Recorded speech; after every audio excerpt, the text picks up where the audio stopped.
Só esperando o doutor Rafael entrar aqui, né? Agradeço a paciência de todo mundo aí, viu? Desculpa aí. Só o Rafael entrando aqui, a gente já chama ele.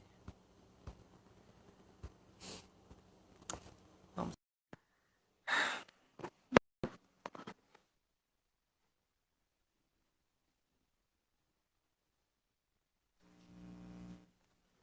Eita. Oi, Raquel, Ei, Rafael. tudo bem? Você tá tortinho aí, só se arrumar aí, ver se tá. Tá de Sua cabeça para imagem baixo. tá torta, vamos ver se. Uhum. Isso. É, Gente, eu ia falar que hoje tá um dia bem frio, mas depois desse aperto, tô até com calor, vou até tirar o echarpe.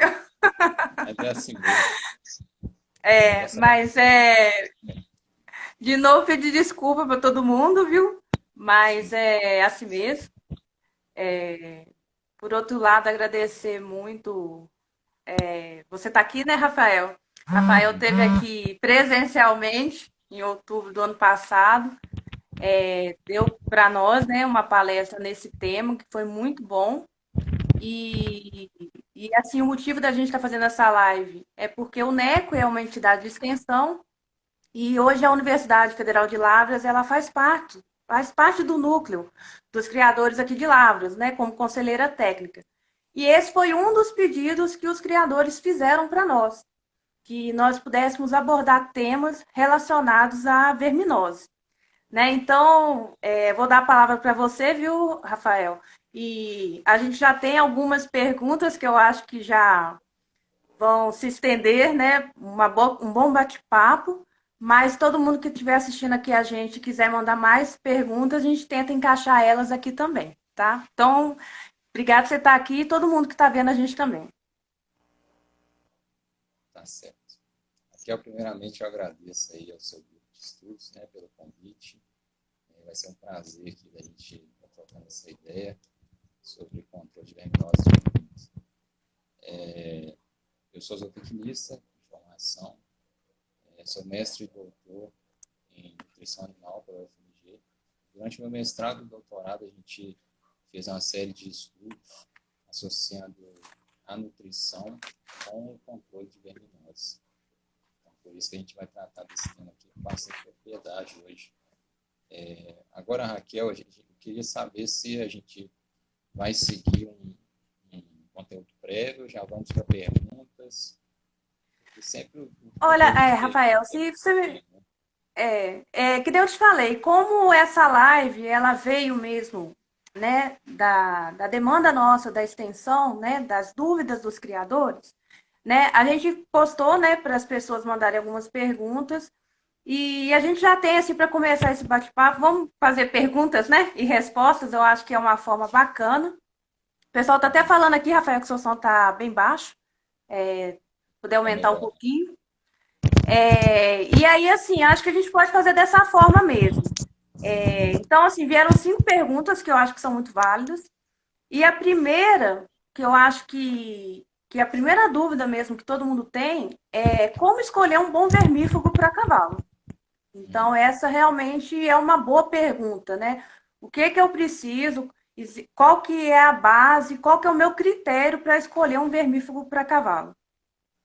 Tá certo. Eu vou tentar falar um pouco mais alto para tentar melhorar o Uhum. áudio aqui, tá certo? Pessoal, dá um feedback aí para a gente se tá bom, se tem que mexer mais. Mas antes da gente escolher o vermífugo, a gente tem que saber de qual verme se trata, né, a infecção. Então, para isso, eu acho que é válido a gente dar uma revisada rápida, né, nos tipos de vermes que podem acometer os equinos, né? Então, vamos lá. O primeiro deles, eu listei aqui, só para a gente seguir, seria a Abronema. A Abronema é um endoparasita que é mais comum para animais em baias. Por quê? A Abronema, ela precisa de um hospedeiro intermediário, que é a mosca, no caso a mosca comum, a mosca doméstica. Ela faz o ciclo evolutivo dela juntamente com o ciclo da Abronema. Então, é preciso dessa mosca, ela está presente para poder fechar o ciclo e haver a contaminação do cavalo. Então, por isso é mais frequente em animais estabulados e principalmente no verão, porque é onde você tem condições de clima, né, temperatura e umidade alta, para favorecer a proliferação da mosca e, então, com consequência, da abronemose. Né? E aí, por isso que dá a gente chama essa doença também de feridas de verão, porque é mais frequente no verão. Então, a gente tem duas formas de abronemose, né? Temos a gástrica e a cutânea.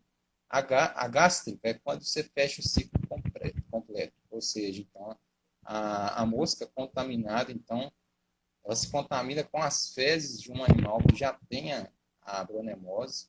Né? Então, o animal ele defeca com ovos de abronemose. Esses ovos vão se desenvolver a larvas de vários estágios. Né? O primeiro estágio seria o L1. Então, a mosca ela ingere, ao posar nas fezes, ela ingere essa larva e essa larva vai desenvolver junto dentro do aparelho bucal da mosca. E a mosca, quando ela pousa nas regiões do lábio ou do olho do equino, aí você tem o ciclo completo. Né? É mais comum dela pousar nos lábios. Né? Então, o animal ele deglute essa larva de abronema. Ao deglutir, cai no estômago, e no estômago ela completa o ciclo evolutivo. Né? Chega de 3 e depois a adulto.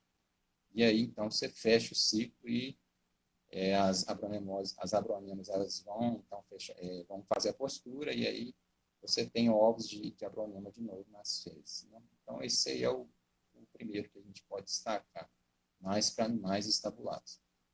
Para animais que estão soltos no pasto, aí nós temos os estrôngios, né, que são os mais comuns, aí, 90% dos casos de contaminação por vermes vai ser por estrôngios.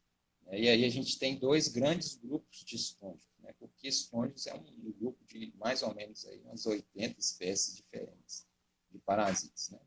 Mas a gente divide em dois macrogrupos, né, que seria grandes estrôngios e pequenos estrôngios.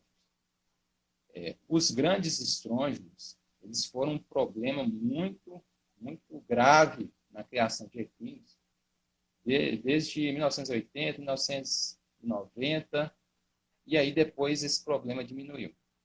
Por quê? Os grandes estrôngios, rapidamente, o ciclo de vida deles, nós temos basicamente 3 espécies de grandes estrôngios que são mais patogênicas, que é o estrôngios vulgares, estrôngios equinos, né, e o estrôngios edentados.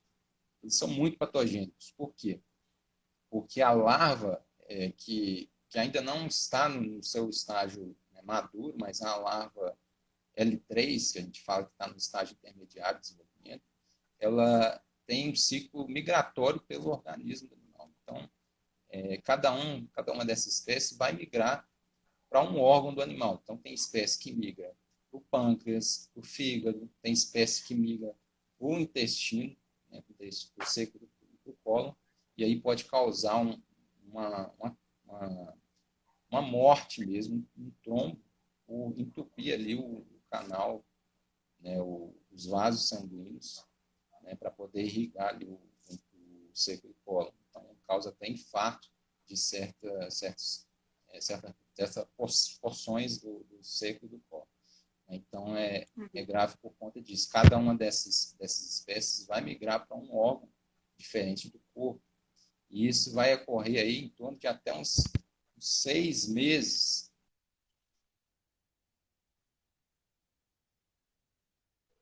Peraí que parece que deu uma travadinha. Oi?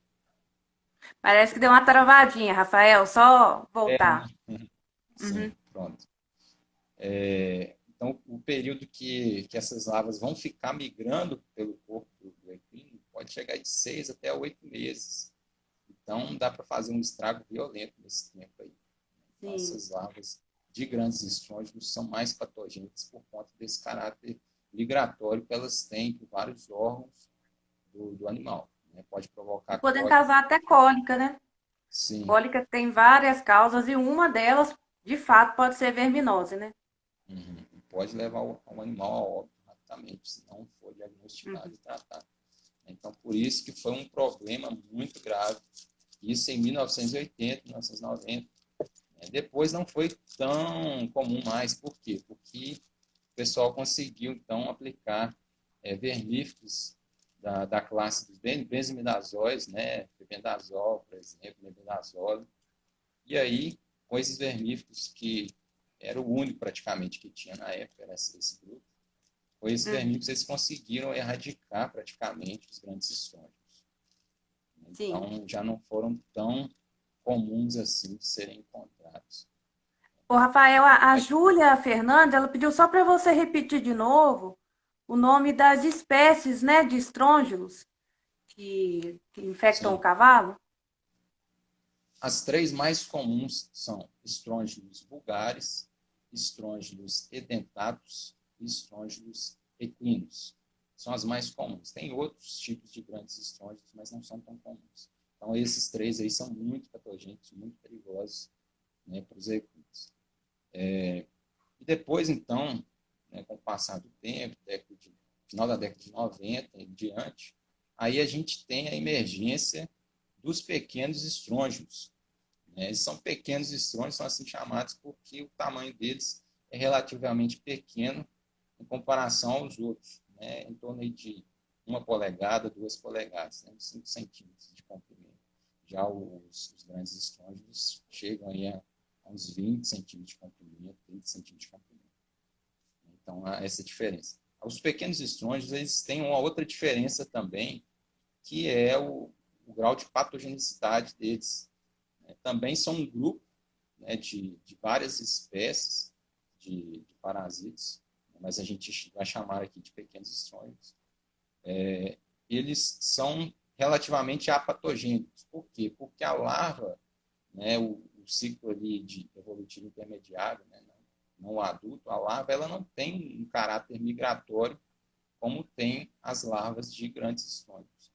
Então, essas larvas elas podem, a um certo período de desenvolvimento, elas podem entrar para dentro da mucosa do intestino grosso Sim. e aí ficarem lá até por 2, 3 anos, né, dentro da mucosa do animal, e até um determinado momento que elas podem emergir e causar o que o pessoal chama de cetostominose larval. Tem alguns relatos na literatura que essa emergência, que de uma forma mais sincrônica, ao mesmo tempo, né, todas as larvas elas emergem da mucosa e isso causa uma agressão maior na mucosa e pode levar à morte dos animais. Então, tem relatos de potros que morreram por conta de cetostominose larval, mas não é tão comum assim. Então, eles são são menos patogênicos, né, vamos dizer assim. São menos agravantes para a saúde do equino.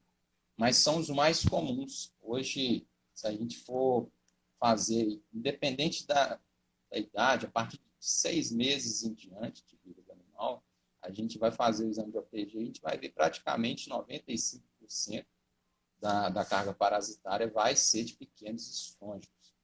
Talvez aí uns 2% de grandes estrôngilos e o restante aí vai ser das outras espécies.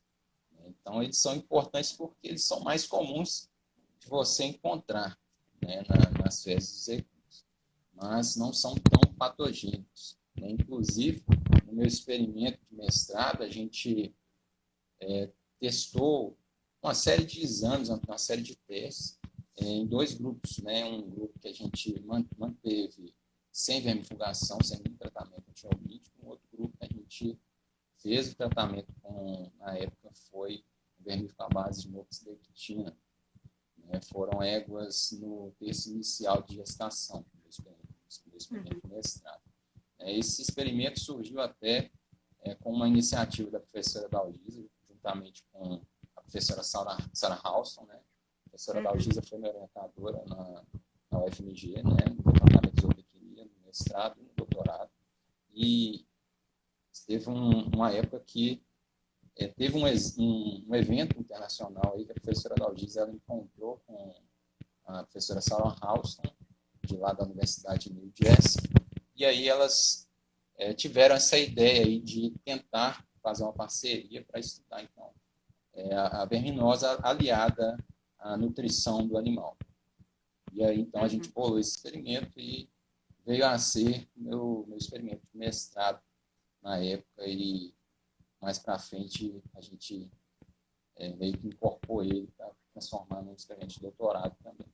Então, a gente testou um grupo de éguas sem vermifugação, o outro grupo com vermifugação. E a gente avaliou desde parâmetros clínicos do animal, coloração de mucosa, tempo de preenchimento capilar, frequência cardíaca, respiratória, essas coisas, até hemogramas também que a gente fez, e ensaios de digestibilidade para ver se as éguas que estavam contaminadas pelos vermes poderiam ter um menor aproveitamento dos nutrientes da dieta. E aí, nesse experimento, foram éguas que foram mantidas soltas a pasto, e receberam aí 2 quilos no máximo de concentrado, mas eram praticamente soltas a pasto, e numa taxa de lotação muito baixa, abaixo de 1 A por hectare. Então, isso aí até que interferiu um pouco também no experimento, mais pra frente a gente vai falar. Mas de resultados que a gente teve, impressionante, A gente achava que todos os vermes poderiam afetar a nutrição do animal, independente da espécie do animal. Mas no caso de equinos adultos contaminados por pequenos estões, a gente viu que os pequenos estões não afetaram em nada, tanto parâmetros clínicos quanto de nutricionais também, digestibilidade de nutrientes, ganho de peso, escolha da condição corporal, nada foi afetado pelas éguas que estavam contaminadas. Então, um grupo a gente vermifugou e outro grupo não. Comparamos e não teve diferença nenhuma, por incrível que pareça. Então, isso aí pode ser uma série de motivos. Talvez pela raça, a gente trabalhou com um galar machador, criados soltos a pasto, talvez essa raça seja mais resistente aos pequenos estônios, talvez uma outra raça mais sensível, não sei, talvez um puro sangue inglês, pode ser que os efeitos poderiam ser um pouco mais diferentes, mas eu creio mais nessa questão da patogenicidade dos pequenos estônios ser mais baixa do que aquilo que a gente já acreditava ser, Então, eles parecem que não. Rafael, então assim, eu acho que para até aproveitar as que apareceram aqui e que está dentro, do que a gente vem falando, assim, escolher um Sim. vermífugo não é uma resposta única, porque a gente tem vários tipos de vermífugos. Então, o Ricardo Paim, ele fez uma pergunta, que é uma pergunta também muito comum, com que frequência que eu tenho que dar o vermífugo? E o Paulo, ele fez uma pergunta que tem a ver até com a resposta que o Ricardo quer. E qual que é a importância de fazer um exame de fezes em equinos? Que se isso é importante para eu ter eficiência no programa de controle de parasitas, de endoparasitas em cavalos. Uhum. Importante demais, porque você tem que saber qual que é o tipo de verme que está no seu animal, Porque isso vai depender muito do manejo dos animais, Se são animais em baias ou são animais que estão soltos nos piquetes, Porque, por exemplo, os pequenos estônios, eles são muito comuns em animais soltos, Porque essas larvas vão estar aí todo ano, 100% do ano, vão estar presentes no pasto, são muito resistentes às intempéries, Mas se você pegar animal embaiado, você tem esse problema da agronemose, tem problema do parásito zecoro também, principalmente em porcos, aí na faixa de 3, 4 meses em diante, você tem muito problema com parásitos, até uns 12 meses, depois o animal ele cria resistência a esse tipo de verme. Mas o parásito zecoro é o maior dos vermes aí, pode causar uma cólica por um entupimento do canal mesmo, na válvula ileocecal ali. Por quê? Porque esse verme ele é muito grande, ele interrompe ali a passagem de alimento. Então, você tem que saber qual que é o tipo de verme que está no seu plantel, no seu rebanho, para depois você utilizar a base que vai ser efetiva em cima daquele verme. Porque a gente tem um monte de relatos também de bases que já perderam a sua eficácia. Por exemplo, os benzimidazóis. A maioria deles, dessa classe, já perdeu sua eficácia. Então, os benzimidazóis, eles podem ser efetivos aí no controle, por exemplo, de parásitos e colo. Mas se você usar o benzimidazol para o controle de pequenos estrógenos, não vai ser efetivo, né? Porque eles têm um modo de ação diferente e os pequenos estrógenos, por eles insistarem dentro da mucosa, isso é tipo uma forma de dormência, né, de defesa do pequeno estrógeno. Se você usar os benzimidazóis, não vai ser efetivo contra esse tipo de verme. Então, você tem que saber qual que é o tipo de verme que tem no seu rebanho, né? Você faz um OPG aí geral, então pelo menos uma amostragem, se o seu rebanho for muito grande, né, acima de 100, 200 cabeças, você faz uma amostragem, né, pelo menos 10% dos animais, 15% dos animais, e aí você faz a amostragem de adultos e de jovens também, para você ver, então, qual que é o perfil parasitário que tem lá na sua propriedade. E aí, em cima disso aí, você vai escolher a base que vai ser efetiva contra esse tipo de vermes. Nos pequenos estômagos, por exemplo, a gente usa mais moxidectina para o controle deles. Porque a moxidectina, ela fica mais tempo ativa no organismo animal, ela meio que fica armazenada no tecido adiposo do animal e é liberada aos poucos ao longo do tempo. Então, ela tem uma margem de eficácia maior do que os outros e ela age sobre as larvas que estão enциstadas na mucosa, né? Já, por exemplo, a Eu acho ivermectina, legal você comentar também, Rafael, eu acho legal você comentar também, né, você comentou, né, o exame, né, você pode buscar animais, né, fazer uma amostragem pensando, por exemplo, categorias mais sensíveis aos vermes, né, potros, ou que estão mais sujeitos à infestação, né, no caso do embaiado, mas como que leva essas fezes, né, que essa é uma parte importante também para você ter um bom resultado. tá certo. Como que a gente faz a coleta dessas fezes? De preferência, a gente deve fazer a coleta direta da ampola retal do animal, né, para vocês primeiro saber que aquelas fezes é do animal mesmo, porque às vezes são vários pesos piquete, aí você pega e você não Uhum. sabe de qual animal que é. E depois, para não ter contaminação com o solo, né, às vezes pode vir bactérias ou até mesmo outros vermes de ação no solo ali que existem nematóides de vida livre que a gente pode confundir eles com nematóides patogênicos. Então, é bom a gente pegar diretamente da ampola retal ou então fezes recém-bostejadas. O animal acabou de defecar ali, você consegue pegar uma quantidade mais por cima ali, sem misturar com o solo, para você fazer o armazenamento. O armazenamento, como que a gente faz?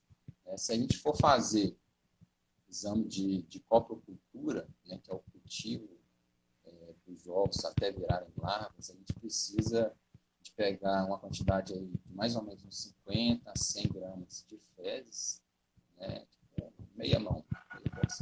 E aí a gente pega e, de preferência, a gente coloca numa caixa de isopor, né, com gelo, e aí a gente deixa essas fezes na geladeira até fazer o cultivo delas, né, na coprocultura.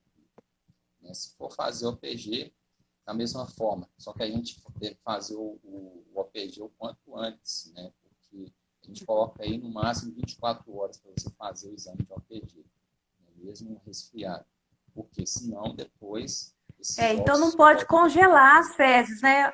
Um erro que às vezes o pessoal faz é isso, né? Coletar. Você não pode levar no mesmo dia, você tem que deixar na temperatura de geladeira, porque se você deixar na temperatura ambiente ou congelar, o exame não vai dar certo. que você, se você congelar, você pode matar os ovos, pode ter danificação dos ovos também, mas você pode matar os Uhum. ovos e isso vai atrapalhar no seu exame de coprocultura também, né? Você não vai conseguir Sim. que os ovos eclodam para você analisar e diferenciar as larvas, né? Porque o exame de coprocultura ele é necessário para você distinguir se os ovos são de grandes ou pequenos estrôngios, porque os ovos de estrôngios, se você vê ele ao microscópio, eles são praticamente idênticos, grandes e pequenos estrôngios. Você só consegue diferenciar a partir da coprocultura e diferenciação das larvas. Isso depois de 7 dias dessas fezes sendo incubadas. Aí você consegue a eclosão dessas larvas e você identifica a larva do estágio L3. Então, Então a frequência ela tem a ver, até uma questão assim, usando o antibiótico, né, como referência. Você só toma um antibiótico se você está tendo uma infecção, né, uma infecção de bactéria. Então, dar vermífugo depende de uma demanda. Se existe uma infestação que justifica a vermifugação. E o exame de fezes dá esse parâmetro, né? Sem contar que é um exame extremamente barato, né?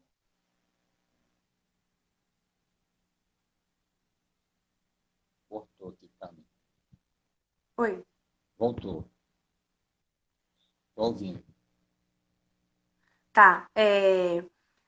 Eu comentei, né, que a questão de dar a frequência do vermífugo, ela depende da necessidade da Uhum. propriedade, né? Então, a frequência depende do exame, né? Então, não Uhum. existe um intervalo fixo, né? Porque isso depende da necessidade da propriedade. O Paulo perguntou aqui, aliás, o Ricardo pode armazenar, né? Você até comentou, né? Você, para um exame de fezes, não deve esperar mais que 24 horas. Então, quer dizer, É, o o ideal é isso. quanto mais rápido você levar para o laboratório, melhor. Uhum. E é um exame super fácil de fazer. Você demora 3 minutos para fazer cada amostra, né? Geralmente a gente faz em duplicata a amostra. A gente avalia 2 vezes, né? 2 campos por animal, para você ter uma média aí. Né? Mas é muito rápido, muito fácil de fazer. Dá para você fazer com o seu rebanho todinho. Eu fazia cerca de 40, 50 animais rapidamente, 4 horas, 5 horas. É muito fácil. Com o prático você vai verificando. Então, o ideal é você fazer mesmo Uma outra esse pergunta, exame aí, se possível, é, individual, né? Porque tem animais que é, são mais sensíveis também aos vermes, tem animais sim, que são mais resistentes, né? Então, isso aí vai também, essa individualidade do animal, isso a gente tem que levar em consideração. Né? E tem estudos que falam aí que, se a gente for pegar aí cerca de 20% dos animais de todo o seu plantel, eles vão aí estar com mais ou menos 80% de todo o compilado de vermes aí, de toda a quantidade de vermes que está no seu plantel. Então, cerca de 20 animais são mais sensíveis. 20% dos animais são mais sensíveis ao plantel. Os outros 80% talvez você nem precise de tratar. Então, por isso é importante você sim. identificar aqueles que realmente precisam de ser tratados. E aí, depois de você já saber, você consegue fazer um esquema. Né? Cada propriedade tem que ter um programa de verificação que é dela, ou pelo menos que é da região. E aí você consegue falar, meus animais, se eu usar a ivermectina para mim dura até 45, dura até 60 dias, os animais já enriquecem. Isso a gente olha, a gente faz um exame tipo, antes, né, de você aplicar o vermífugo e depois de você aplicar o vermífugo para ver a eficácia da base que você está usando. Né? Esse exame a gente chama de FERT, que é um exame de contagem de ovos, mas que reduziram após o tratamento, né? Fecal Egg Count Reduction Test. Então, é importante você saber se o seu vermífugo está sendo efetivo para aqueles animais. Né? E aí a gente coloca em uma eficácia de pelo menos 95%, né? No máximo, aí, pelo menos 90% para poder ser aceitável para essa base, para esse vermífugo ser efetivo. Né? Se a eficácia for abaixo de 90%, você nem usa essa base, troca de base. Você está usando vermectina, troca com a outra, com a moxidectina, por exemplo. Né? Porque você tem que usar É. a base que está sendo eficaz. E também, porque até o pessoal pergunta, existe aquela cultura do pessoal assim, trocar a base. Ah, eu dei hoje o vermífugo A. Então, da próxima vez que eu dar, aí fica fixo. Ah, de 2 em 2 meses eu vou dar o vermífugo A, depois B, troca, às vezes sem necessidade. Uhum. Ou então, tá usando um vermífugo que não tem a eficiência que você está comentando, né? Então, isso sem uma orientação é um tiro no pé, Às né? vezes as Você está pessoas, gastando seus cartões. às vezes trocam a marca comercial do vermífugo, mas a base é a mesma.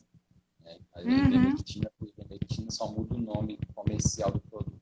É um erro também. Sim. Mas a gente só deve trocar as bases quando há uma perda aí, né, de eficácia. Né? Se a sua eficácia está abaixo de 90%, tiver uns 80%, 85% de eficácia, né, na redução dos ovos, né? Se você tinha aí 1.000 ovos antes de vermifugar, né, e depois aí você vai ter aí um restante de 200 ovos nos seus animais, né, de média aí. Então você vai ter uma eficácia de 80%. Então você já tem que ficar atento, né? Já seria recomendado trocar de base, né? Porque essa base não está sendo tão efetiva. Né? E a Sim. gente coloca aí É, como uma contagem mínima aí para a gente falar que o animal ele precisa ser vermifugado, né? Em média aí de 500 ovos por grama, né? Em sim. geral, né? Isso depende muito da patogenicidade da espécie, né? De verme que a gente está tratando, né? Se for, por exemplo, parásito de É, Zecora, aí 200 OPG, já é um nível muito alto sim. de contaminação. Né? O verme é muito patogênico. Agora, se for pequenos estrônicos, né? Existem animais aí que não tem sintoma nenhum de verminose com 2.000, 3.000 de OPG de pequenos estrônicos. Né? Por isso é bom você saber qual que é o tipo de verme. Então, essa propriedade, mais uma vez. Mas a gente coloca aí com a média geral de 500 OPG, é o nível, uma contagem de porte que a gente fala, para poder vermifugar ou não seu animal. Sim. E você comentou sobre a questão do animal solto, do animal preso. Mas teve a pergunta aqui, se tem diferença o caso da égua prenha e quando que eu devo começar a acompanhar um potro ao pé, né, para incluir ele no programa, né, de controle. Uhum. Com relação aos botos, é interessante também a gente falar do Strongyloides. Né? O Strongyloides ele é uma espécie completamente diferente dos estrônicos, né? Só o nome que é parecido. Mas o Strongyloides wester, ele pode ser transmitido via leite, né, das éguas para os potros. Né? Não há transmissão transplacentária das larvas, não. Mas uma égua que tem estrongiloides, pode ser que ela não tenha sintoma nenhum, porque os estrongiloides eles são inofensivos para animais adultos, mas para os potros eles são muito patogênicos. Então, por isso que é recomendado até o controle desses estrongiloides antes da égua parir, né? Se a égua realmente tenha o Strongyloides wester. Se ela não tiver o Strongyloides wester, justifica a ventilação dela, né, no período pré-parto. Mas se tiver o Strongyloides, é bom a gente ventilar ela antes de parir. Por quê? Porque logo a partir do terceiro dia de parição, né, esses potros, ao ingerirem o leite, eles podem estar ingerindo também as larvas de Strongyloides. E esse Strongyloides é muito patogênico. Ele atinge praticamente ali todo o intestino delgado do animal. E é muito agressivo para o animal. Então causa aquela diarreia. Às vezes as pessoas confundem a diarreia de Strongyloides por uma outra causa, né? Por exemplo, do cio do potro, né? Que o pessoal acha que às vezes é normal a diarreia do potro está associada ao cio da égua, né? É uma das causas, sim. Mas a diarreia de Strongyloides, ela é diferente da diarreia do cio do potro. Ela vai e volta. Ela não melhora igual do cio do potro. Né? Às vezes seu animal ele fica uns 2 dias de diarreia, né? Depois ele para, depois ele volta de novo e vai só definhando, vai emagrecendo, você vê que o animal está apático, né? O animal ele sente muito, e aí você pode desconfiar que é estrongiloide. Aí tem que fazer o exame para comprovar, mas é ideal a gente começar a fazer exame nos putos a partir dos 10 dias de idade, para ver se tem estrongiloides. No meu experimento de doutorado mesmo, os animais mantidos soltos a pasto, a gente viu que tinha animal ali que nem apresentou, teve uns que nem apresentaram estrongiloides, teve uns que já com 3 meses de idade é que foi apresentar pequenos estônicos. Mas isso depende muito do animal. Mas a partir de 20, 30 dias de idade, eu já achei animais que estão contaminados por estrongiloides. Então é bom a gente, já nessa faixa, 10, 15 dias de idade, a gente já começar a fazer o exame de OPG desses porcos Sim. para ver se a gente pega estrongiloides. Porque o estrongiloides ele mata rapidamente. né, a gente não pode brincar, não. Porque realmente o capoto ele é muito patogênico. Então, o Sim. ideal é isso. A partir A de 15 Fabiana, dias, você já acompanha o animal, é, depois de 15 dias você repete usando. só comentar uma pergunta aqui, que a Fabiana Cristóvão fez, né?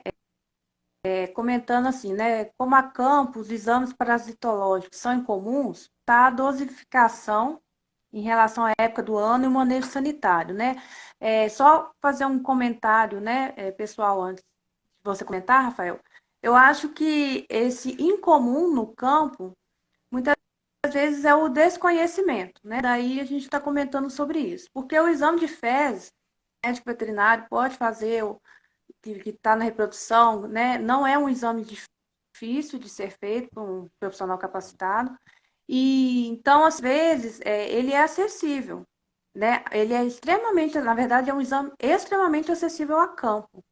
Então, muitas vezes ele é incomum por as pessoas acharem mais fácil já comprar o remédio e dar para o animal, né? Mas eu queria que você comentasse assim, com relação à dose do vermífugo, né? Porque no campo, né? O pessoal compra uma bisnaga de vermífugo que trata aí 500 ou 600 quilos. E o que a gente vê no campo, né? Uma bisnaga para o animal assim é um potro, né? E essa dose, né? Ela é em função do peso do animal. Uhum. Então, você pode, inclusive, até de forma eficiente, porque se você dá a dose correta, você tanto pode ter um bom tratamento, né, que se é uma base eficiente, quanto evitar, porque se você está dando mais do que precisa, você está jogando dinheiro fora. Uhum. Esse desperdício já começa por querer vermifugar o plantel todo. Né? Igual eu falei, às vezes a maioria das vezes são poucos animais que precisam realmente ser vermifugados, que são mais sensíveis. Outros nem precisam. Né? Então você já começa a economia por aí. Né? Na contagem de corte lá que eu falei de 500 de OPG. Né? E com relação à dosagem, né, do vermífugo, o problema maior é a subdosagem. Né? Se você colocar um peso, um animal que tem 500 quilos, você vai lá e aplica Uhum, 400 quilos a 350 quilos. Né? Porque aí você está selecionando os vermes mais resistentes, né? Com uma subdosagem, como se fosse um tratamento com antibiótico, né? Em uma subdosagem. Você seleciona as bactérias mais resistentes. Né? Porque você está dando uma dosagem que não vai matar, né, todos os vermes, e vai atingir só alguns. Os que ficarem, eles vão transmitir essa resistência para os seus descendentes. Né? Então, pode ser que uhum, não na hora, mas tipo, entre 2 a 3 anos você já tenha praticamente todo o plantel aí com problema de resistência parasitária. Então, é muito grave a uhum, subdosagem. A superdosagem, nem tanto, porque os vermífugos eles têm uma margem de segurança ali que dá para você aplicar. Né? Mas é uhum, importante, é rápido. Não, se você passar, você não tem, às vezes, uma balança bem clara, mas se você passar a fita de pesagem, você já está tendo noção do peso, né, estatisticamente igual ali da balança, e você tem que fazer. Né? Rapidamente você passa a fita, ela tem que pegar o sim, animal no cabresto para publicar o vermelho. Né? Já passa a fita, vê qual que é a dosagem certa, né, para aquele peso de animal ali, né, para evitar esse problema da resistência, principalmente. Né, e uhum, desperdício, porque às vezes você tem uma bisnaga aí que trata 600 quilos, né, e às vezes você dá uma bisnaga inteira para um animal de 300 quilos, dá para você usar uma bisnaga para 2 animais. Né? Apesar que uhum, o custo de um vermífugo não é muito alto, mas se você economizar aí R$ 5 por cabeça, né, se você tem um rebanho, uma tropa de 100 animais, né, R$ 500 é uma quantidade, né, considerável. Então sim, é uma coisa com rápida, certeza. fácil de E foi fazer, até mas tem que interessante. ser.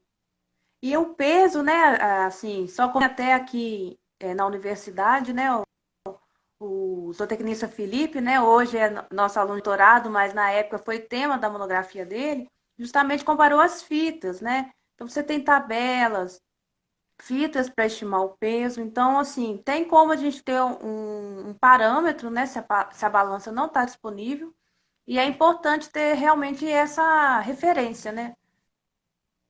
pelo que você comentou mesmo, para evitar a subdosagem ou mesmo desperdício, né? Outra coisa que causa a resistência parasitária também é uma frequência, se você aplicar o vermífugo mais frequente do que você deveria aplicar. Né? Se você, com medo dos vermes reaparecerem rapidamente, e você não está fazendo uma OPG para acompanhar, você aplicar vermífugo aí de 30 em 30 dias, sem necessidade, por exemplo. Que aí é como se você selecionasse novamente os vermes mais resistentes, né? Porque se às vezes você aplica um vermífugo, ele é eficaz, né? Tem eficácia acima de 90, 95%, mas ficam alguns vermes ali que não foram afetados, né, pelo vermífugo. E aí, se você aplicar novamente um vermífugo, né, sem esperar que o animal se reinfeste, né, acima de 500 APG de novo, você pode estar selecionando mais uma vez, você aumenta a pressão de seleção em cima do verme, e aí você consegue fixar aqueles genes de resistência, né, de uma forma mais rápida no seu plantel. Então, você tem problema de resistência parasitária mais rapidamente. Então, é uma coisa preocupante. O pessoal, tem muita gente que usa ele de 30 em 30 dias sem necessidade no hábito, né? Às vezes de 15 em 15 dias. Rafael, Sim, Rafael, pode falar. Estou ouvindo. tem aqui uma outra pergunta que ela é bem válida mesmo, para a gente comentar, do Criatório Serra de São Francisco, né? Tô muito feliz de ver, a gente tem os alunos nossos, mas tem muita gente de fora, né? Tem o pessoal do Goiânia, os criadores aqui, professores também nossos aqui da UFLA, que eu já vi que apareceram. O Criatório, então, Serra de São Francisco, falou sobre o vermífugo injetável, né? A gente sabe que os produtos próprios para equinos, eles são apenas via oral, né? E isso tem uma explicação. Mas a gente vê, às vezes, na fazenda, né? Em algumas fazendas, as pessoas usando. Estou aqui uma marca comercial e ele queria saber a restrição, né? Com relação a usar vermífugo injetável. Por que que isso de fato é uma restrição para cavalo? Porque não se deve usar injetável, a gente dá apenas oral. Entendi. Essa é uma questão muito usual também. Né? Por quê? Porque, só um segundo aqui.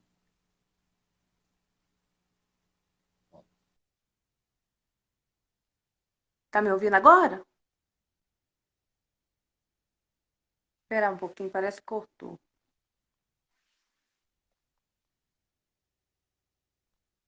Esperar um pouquinho. Rafael?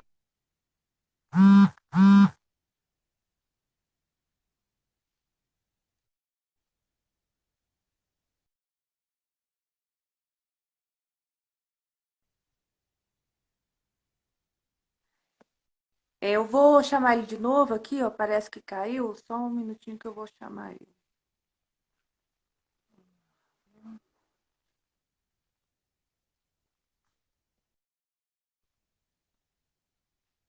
Só um minutinho que a gente chama ele de novo.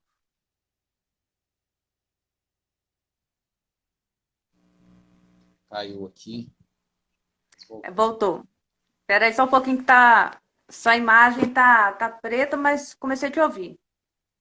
Ah, tá.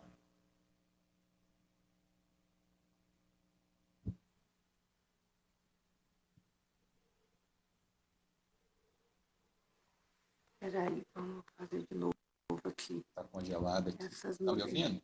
É, agora eu voltei a ouvir. Sua imagem não voltou, não, mas Mas então você tá. chegou a ouvir.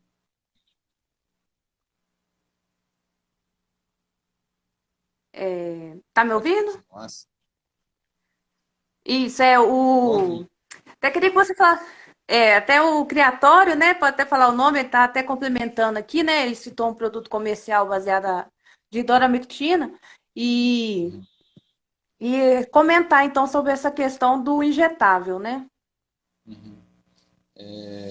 O injetável a gente usa mais para bovino, né? Mais por conta do preço aí, né? Ser mais em conta, né? Você compra um volume maior aí e dá para você usar para mais animais, né? Então o custo por dose aí sai mais barato do que a bisnaga, né? Agora, com relação à doramectina injetável, não vou saber te falar, mas a ivermectina injetável, né, que a gente usa, por exemplo, o Sidectin, que a gente usa para bovino, o pessoal usa também para equino, mas via oral, né, não injetável. Né, isso para evitar as reações que a gente sabe de você injetar um volume X aí. Sim. Né, E normal, existe mas um risco mas, mesmo, só até complementar aqui, existe mesmo um risco do princípio, né? Os vermífugos, de modo geral, né? São que podem causar miosites, inflamações no músculo. Né? Então, um cavalo, um animal, né? Tudo que a gente extrai do cavalo advém do movimento. Então, se você faz uma aplicação injetável de vermífugo, você pode ter esse efeito colateral. Aí alguém pode falar assim, ah, mas eu já vi dar e não aconteceu nada. Isso. Então, por causa desse risco de efeito colateral, não é recomendável, né? Então, assim, muitas vezes as pessoas compram a base injetável e dá na boca, né? Porque o princípio ativo, né? A apresentação de um remédio, ela pode ser feita de várias formas, né? Ela pode ser uma pasta, pode ser um líquido, pode ser um comprimido, né? Liofilizado. Então, assim, o princípio ativo dos remédios injetáveis e dos remédios de apresentação da pasta, muitas vezes são iguais, mas a forma de aplicação ela faz diferença, sim, né? Por causa da reação que o organismo pode apresentar. Então, nos equinos, o efeito colateral, né, que pode acontecer numa injeção de um princípio ativo, né, que é um vermífugo, né, esse risco de miosites, não compensa esse risco. Então, por isso que a gente não tem vermífugos, né, intramuscular no cavalo.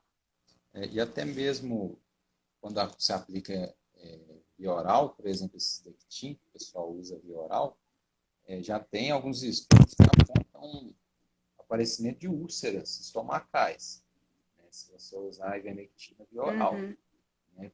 E nesse tipo de produto, né? Porque a maioria dos vermes, dos vermífugos em pasta, eles já vêm com ranitidina, né? Que é um protetor gástrico, para evitar úlcera. Uhum. Aí você usa uma base que não tem ranitidina, né? Por ser Uhum. uma via de aplicação diferente em bovinos. Sim. Aí você usa via oral em equinos e dá úlcera.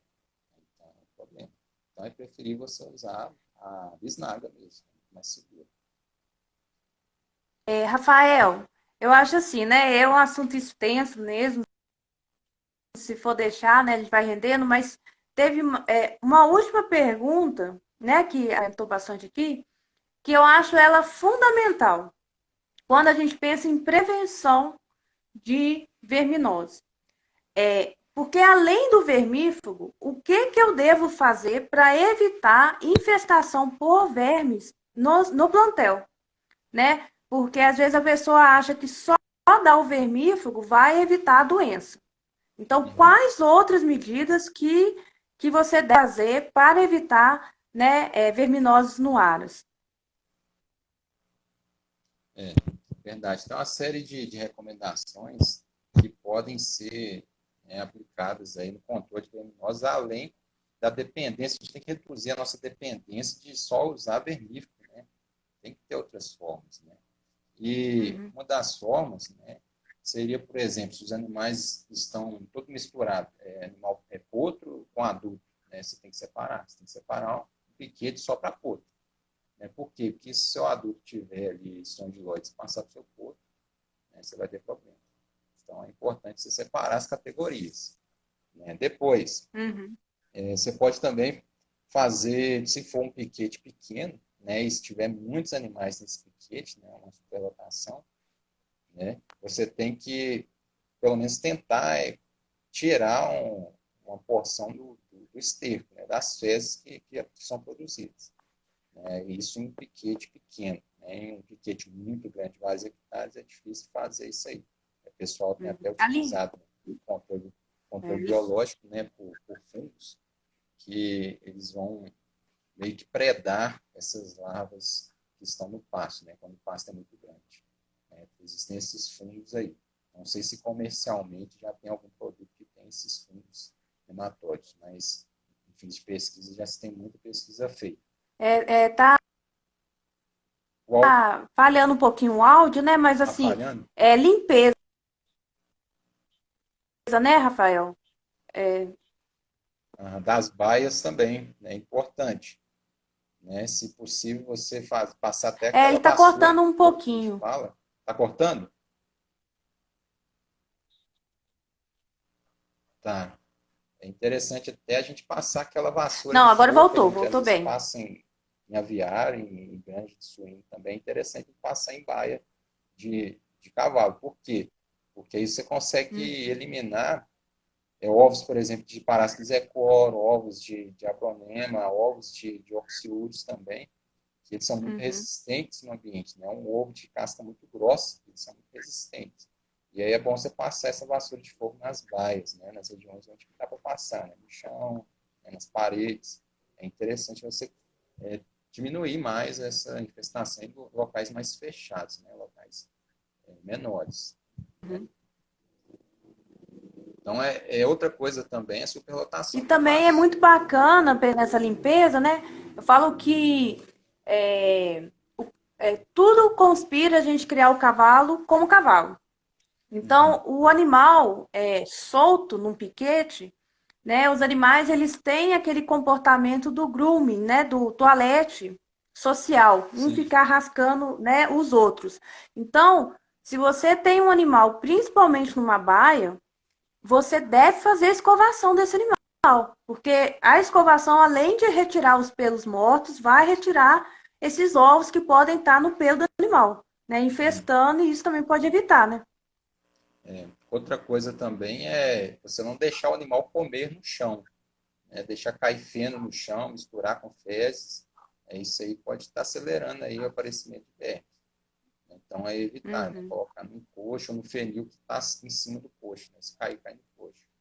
Né? Então, interessante também. uhum. Né? Outra coisa É, também além da limpeza, dá para a gente fazer, porque tem muita gente que gosta de aproveitar o esterco, né, para jogar numa capineira e tudo.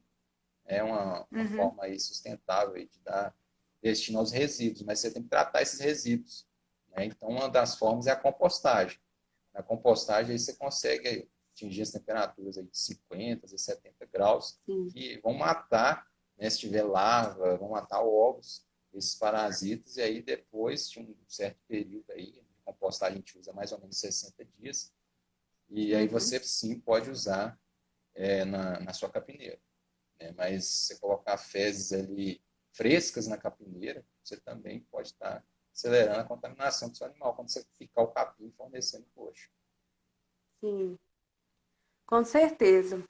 É, eu tô sem relógio aqui, Rafael, eu tô um pouco sem noção, eu não sei se já deu 7 horas, olha aí, mas eu São acho que sete, se oito. alguém tiver mais alguma pergunta, se alguém tiver mais alguma pergunta, eu acho assim que o bate-papo nosso foi bem bacana, porque, né, se a gente for fazer um panorama assim, né, eu vi uma pergunta aqui, né, são muitos vermes, né, muitos parasitos, né, o doutor Rafael falou, né, dos mais frequentes, mas a prevenção, ela vem do eficiente dos vermífugos, né, então, eu acho que foi muito boa você colocar que a gente vem de um hábito, né, às vezes, falar assim, vou dar para todo mundo. Uhum. Então, às vezes, não, a economia não. Aí depois achar caro e deixar o vermífugo. Não. O exame, ele entra com esse benefício.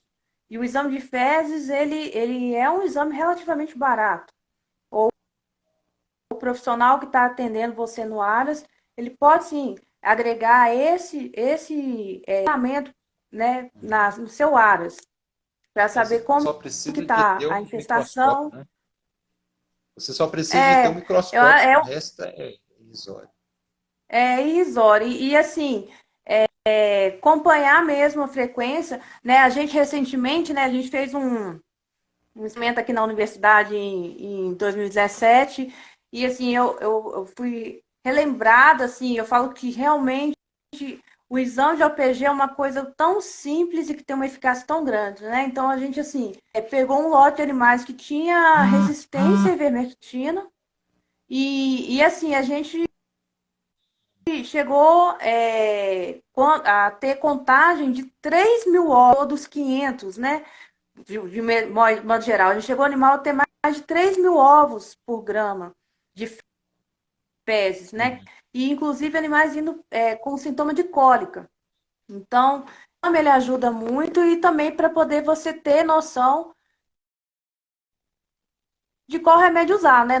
Nessa situação, por exemplo, a gente pegou uma base sincera, era o vermífugo até mais barato que tinha na loja, e ele foi extremamente eficaz, né? Porque ele era de um outro princípio ativo que não a ivermectina. Falou, né? Às vezes a pessoa tá focando no nome comercial e às vezes está usando o mesmo produto, né? E pode ser que ele esteja lidando com um quadro de resistência.